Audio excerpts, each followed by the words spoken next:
चलिए 10 के दमदार ट्रेड्स में आपका स्वागत है। हमारे साथ गाबा सर, राजेश सातपुते और राजेश पालवे पिछले शो से बने हुए हैं और सेंट्रल ब्रोकिंग के नीलेश जैन भी जुड़ेंगे अपनी टॉप ट्रेड्स के साथ। दिवाली से पहले कमाई की थीम और मार्केट आउटलुक पर एल्केमी कैपिटल मैनेजमेंट के क्वांट हेड और फंड मैनेजर आलोक अग्रवाल से बात करेंगे और टेक्निकल से बात करेंगे केडियानॉमिक्स के फाउंडर सुशील केडिया से। एलजी इलेक्ट्रॉनिक्स IPO की भी बात करेंगे, आशीष से जानेंगे और कुछ उसके बाद मैनेजमेंट से भी बात होगी LG की। चलिए एक नज़र ज़रा मार्केट पर डालते हैं और निफ्टी डे हाई पर 25,183 पर फर्स्ट ऑप्शन राइटर के जोन के ऊपर अब हम कंफर्टेबली ट्रेड करते हुए अब ये देखना है कि 25,200 से 250 के बीच का जोन यहाँ तक की पॉसिबिलिटी कितनी रहेगी और क्या कॉल राइटर यहाँ पर कवर करने को आएगा। ध्यान रखिएगा FIs अभी भी शॉर्ट हैं, उन्हें रैली पर बिल्कुल भरोसा नहीं है। कल भी उन्होंने और शॉर्ट ऐड ही करे हैं, तो ये भी हमारे लिए थोड़ा सा हमारे फेवर में ही काम कर रहा है कि मार्केट में शॉर्ट इतने ज़्यादा हैं। रिलायंस का चार्ट लेकर आइए एक बार ज़रा इंट्राडे में, और लास्ट के मूव को लीड किया है रिलायंस ने। रिलायंस में शानदार तेज़ी आई। इसके अलावा एक दो स्टॉक्स और हैं। एक बार डीमार्ट का चार्ट लेकर आइए। कल काफ़ी गिर गया था डीमार्ट, एक्चुअली शायद इतना नहीं डिजर्व करता था, लेकिन आज अच्छी खासी रिकवरी यहाँ पर आपको देखने को मिलेगी। HDFC बैंक पार्टिसिपेट कर रहा है अब शानदार तरीके से। HDFC बैंक में अच्छा मोमेंटम इस समय आपको ट्रेड में दिखाई देगा। ये स्टॉक करीब करीब अब 1% ऊपर। ये कुछ स्टॉक्स हैं जो मैं क्योंकि निफ्टी में एकदम से मूव आया तो सोचा थोड़ा सा निफ्टी स्पेसिफिक रहा जाए, जहाँ पर अच्छे मूव आपको इस वक्त देखने को मिल रहे हैं। ये कुछ स्टॉक्स हैं जो उसको लीड कर रहे हैं। टॉप गेनर अभी भी जियो फाइनेंस, बजाज फाइनेंस ही हैं। इसके अलावा इटर्नल में अच्छी तेज़ी है। कल हमने एक स्टॉक पिक किया था पेटीएम, और पेटीएम कल इंट्राडे में 5-6% भागा उसके बाद, और आज देखिए फिर यहाँ पर फ्रेश मूव 1249। आई थिंक कल 1136 पर था जब हमने स्टॉक की बात की थी वीरू, और 1136 से 1249, 100 रुपये से ऊपर का मूव आया है। कल आई थिंक 940 के करीब पिक किया था, और देखिए क्या शानदार मूव यहाँ पर इस समय पेटीएम में। बेहतरीन रही वो स्पॉटिंग। पेटीएम आपकी स्क्रीन पे 1250 और मार्केट्स एट डे हाई 25,190, और अब हम डे हाई पर ट्रेड करते हुए पैनल को रखिएगा स्क्रीन पे और उनसे करते हैं बातचीत। और अभी जो इस कार्यक्रम में बहुत से ट्रेड्स रहे ना, मैं आपको बताता हूँ। ये पैनल हमारे साथ प्रकाश का राजेश जी पिछले कार्यक्रम से, राजेश सतपुते जी पिछले कार्यक्रम से, नीलेश जैन फ्रेश पर्सपेक्टिव लेके। CDSL की वो कॉल CNBC आवाज़ पे जो आशीष बेहतरीन ने दी थी, 4% अप। और दूसरा एक ट्रेड दिया था शिवांगी जी ने Uno Minda, 1352.60 at all time high. सबसे खूबसूरत ट्रेड जो रहे वो ये रहे आज के। बड़ा ब्रेकआउट, फ्लैग का ब्रेकआउट यूनो मिंडा में। आप सभी को नमस्कार, कार्यक्रम में स्वागत है। नीलेश, पहले मैं आपके पास आऊँगा, आपके दो आज के कन्विक्शन आइडियाज़, आपकी दो कॉल्स।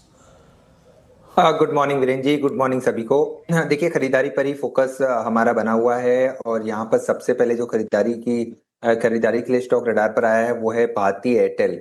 इस पर्टिकुलर स्टॉक में अगर आप देखें तो 50 डे मूविंग एवरेज का बैरियर था, वो आज क्रॉस हो चुका है। स्ट्रक्चर यहाँ पर पॉजिटिव नजर आ रहा है। ऑन डेरिवेटिव फ्रंट भी देखें तो यहाँ पर एक शॉर्ट कवरिंग हमें बनती नजर आ रही है, तो एक फॉलोअप मूव यहाँ पे हमें देखने को मिल सकता है जो इस काउंटर को 1950 तक ले जा सकता है। 1901 का स्टॉप लॉस रखना होगा। 1950 और 1965 की अपसाइड को प्ले कर सकते हैं। भारतीय एयरटेल में खरीदारी करने की सलाह होगी।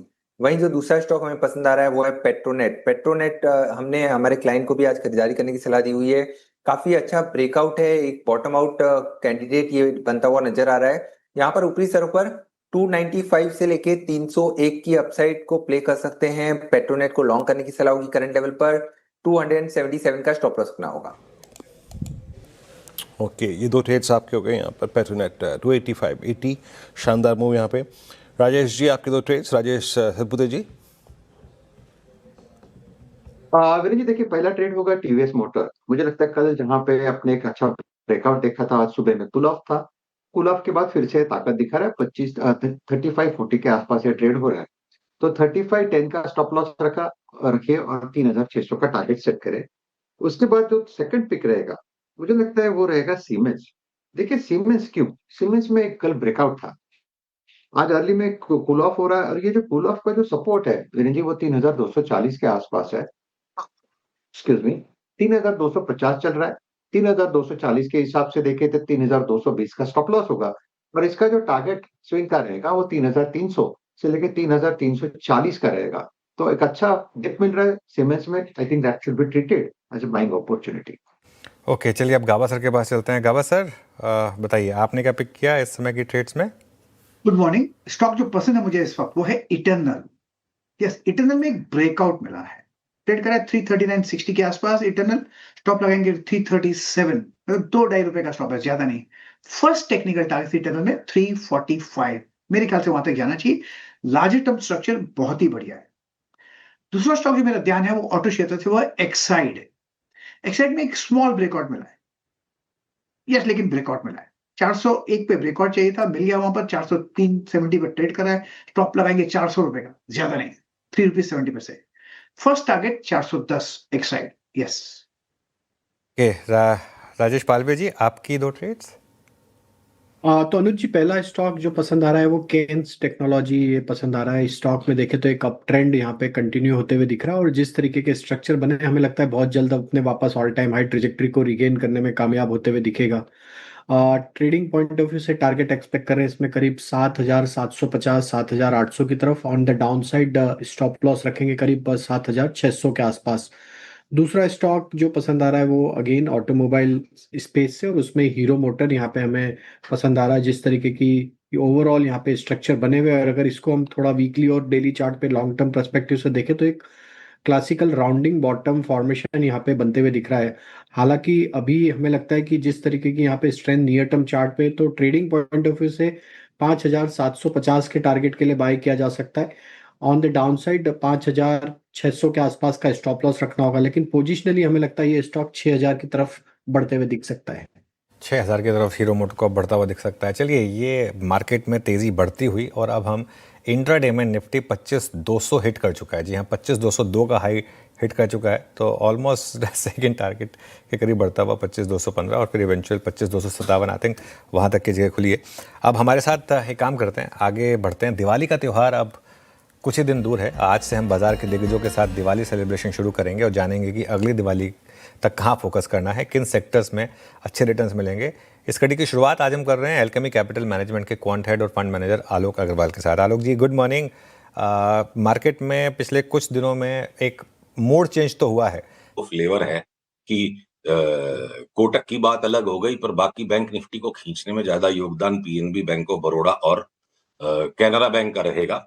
तो सरकारी तेजी है, इसको महसूस करने में और कहने में कोई शर्म नहीं है। किसी की ताकत नहीं, तो आज सरकार की ताकत है, वो दबा के खर्चा कर रही है, और बढ़ेगा खर्चा। कोई तेजी स्टॉक्स में दिख रही है। ऑलराइट, चलिए सुशील जी, बहुत बहुत शुक्रिया आज जुड़ने के लिए। अगले मंगलवार फिर करेंगे आपसे बातचीत कुछ और नए स्टॉक्स के साथ। आगे बढ़ते हैं। एलजी का आईपीओ आज से खुल रहा है। मेगा आईपीओ है ये, दक्षिण कोरिया की कंपनी। hyundai के बाद दूसरी बड़ी कंपनी जो एक आईपीओ लेकर आई है। इसके पीएस के साथ क्या कंपैरिजन है, एक बार आशीष के पास चलते हैं, जानते हैं। आशीष, गुड मॉर्निंग। Morning sir. देखिए, सबसे पहले आईपीओ की डिटेल्स मैं आपको बता देता हूं। आज से लेकर अगर आप देखें तो 9 अक्टूबर तक ये आईपीओ खुला रहेगा। प्राइस बैंड है 1,080 से लेकर 1,140, लॉट साइज है 13 शेयरों का। और ख़ास बात अगर आप देखें तो इस कंपनी में ये है कि अप्लायंसेज में, इलेक्ट्रॉनिक अप्लायंसेज में ज़बरदस्त लीडरशिप है। खासतौर पर मार्केट शेयर के लिहाज से देखें तो ज़बरदस्त ट्रैक रिकॉर्ड अब तक देखने को मिला है। जहां पर आप देखें तो रेफ्रिजरेटर्स में 30% है, वॉशिंग मशीन में 34% है, टीवीज़ में जो प्रीमियम टीवीज़ होते हैं उसमें 63% है, रूम एसीज़ में 17% है। और जब मैं इनका मार्केट शेयर का डेटा देख रहा था तब एक और ख़ास बात समझ में आई कि जितने प्रीमियम चीज़ें हैं उनमें मार्केट शेयर इनके पास सिग्निफिकेंट है। अब खास बात ये कि कंपनी अगर आप देखें तो कंपैरेटिवली अपने जो लिस्टेड प्लेयर्स हैं इनके मुकाबले बड़ा सस्ता इशू सा लग रहा है। अगर आप एलजी इलेक्ट्रॉनिक्स देखें तो पी 35 टाइम्स पर आ रहा है, वहीं हैवेल 64 टाइम्स पर ट्रेड कर रहा है। टीटीएमपी में आपको बता रहा हूं, वर्लपूल 44 टाइम्स है, और ब्लू स्टार अगर आप देखें तो 66 टाइम्स के वैल्यूएशन फिलहाल के लिए ट्रेड कर रहा है। सिर्फ वैल्यूएशन नहीं, अगर आप इनके फाइनेंशियल परफॉर्मेंस भी देखें तो पीएस के मुकाबले काफ़ी ज़्यादा सुपीरियर नजर आएगी। एबिटा मार्जिन्स की बात करें तो इंडस्ट्री में हाईएस्ट है। एलजी इलेक्ट्रॉनिक्स 12.8% के एबिटा मार्जिन्स है, वहीं हैवेल्स को देखें तो 9.8 है, और ब्लू स्टार 7.4% है। वर्लपूल जो कि अच्छी तरीके से कंपेरेटिव किया जा सकता है, उसके भी मार्जिन्स आप देखें तो सिर्फ 7% है। और अगर आप पैट मार्जिन्स की बात करें तो यहाँ पर भी काफ़ी बेहतरीन प्रदर्शन देखने को मिल रहा है। 8.95% के पैट मार्जिन्स हैं, जो कि इंडस्ट्री में आप देख सकते हैं। टेबल आपके सामने आ रहा है कि सबसे हाईएस्ट यहाँ पर आपको देखने को मिलेंगे। अब खास बात है कि अगर आप इसके पॉजिटिव जानना चाहें तो सबसे बड़ी बात यह कि आरओसी और मार्जिन्स पूरी इंडस्ट्री में सबसे बेस्ट है। इसके अलावा सभी इलेक्ट्रॉनिक अप्लायंसेज में इनका जो मार्केट शेयर है बड़ा मजबूत साइड पर देखने को मिलता है और जो ग्लोबल पेरेंटेज का फायदा यहाँ पर देखने को मिलता है वो तो एक्सेप्शनल है। इसके अलावा अगर आप देखें तो पूरे देश भर में जो इनका डिस्ट्रीब्यूशन नेटवर्क है बड़ा स्ट्रांग है और इसी के चलते अगर आप देखें तो मैं देख रहा था कि जो तमाम ब्रोकरेजेस हैं सभी इस आईपीओ में खरीदारी की राय दे रहे हैं, सब्सक्राइब की रेटिंग दे रहे हैं। आप देखिए सबके नाम आ रहे हैं और सभी जो दिग्गज ब्रोकर्स हैं इस आईपीओ को थम्स अप दे रहे हैं। ऑल राइट, बहुत बहुत शुक्रिया आशीष। तो ये आईपीओ को थम्स अप मिलता हुआ क्विकली इस शो को रैप करेंगे। निफ्टी अभी भी डे हाई के करीब ही है और इस ब्रेक के बाद शेयर कंचन आपके लेकर आएंगे ट्रेडर्स हॉटलाइन।